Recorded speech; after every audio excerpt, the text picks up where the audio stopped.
जय श्री राम। आज अनुचिंता समस्तंकर मनुष्य मान मध्य आमे शुणी आसुचु लोक मानठू समस्त मनुष्य मान मध्य घटरे नारायण विराजमान करती।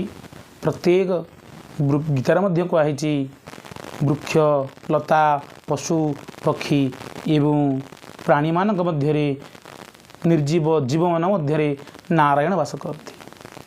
ताहले आमे माने छार मनुष्य होई तांको ऊपर आम अभिमान कहीं करुचे बा से मनुष्य उपरे अहंकार कहीं करुचे। शत्रुटे मध्य होइतिले ताको सम्मान देवा कथा। कारण आजिकाली दुनिया रे नाना प्रकार रोग समस्त को ग्रास कलानी।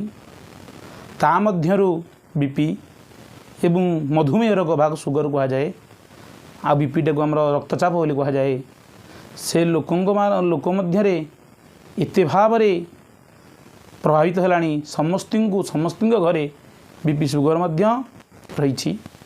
तार मूल कारण आम लोक को हिंसा करुचे बा आमर जे शत्रु सी आम आगे चलीगले ताकू आम मारिदबा ताकू आम अमुक बोपाड़ीदबा बा रागिकी इड़ सियाड़ देखिकी विरक्ति भाव प्रकाश करुचे। सी आमको देखिए हसी जाऊँगी।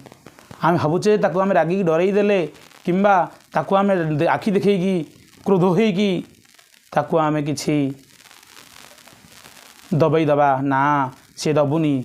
से ही लोकटी जो जी बुद्धिमान सी आप हसी हसी पड़ोची कारण सी से राग हवा चाहूना कहीं जो पर्यंत गोटे मनुष्य को ता ना नहीं कि कह जाए सी कि कहे ना कारण से भावुची मो पछरे कौथिबा लोक ता मुंड बोधे खराब हो जाइए से भाभी पारुनी सी रागिबा द्वारा ता सब प्रकार बेमारी ता ऊपर को पड़े जीव से भाईबनी। सत कथा भाई माने बहुत मजार विषय यहाँ।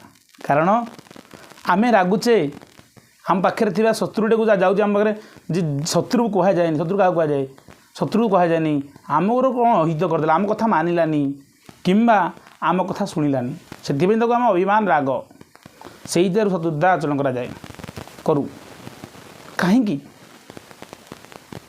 करूँ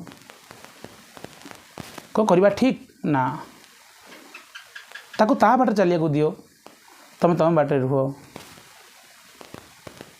किंतु कथा कह असुविधा नहीं। किंतु ये जो राग क्रोधरे अनेब क्रोधरे देखो तार क्षति होनी तम आमर मोर आमर ही क्षति।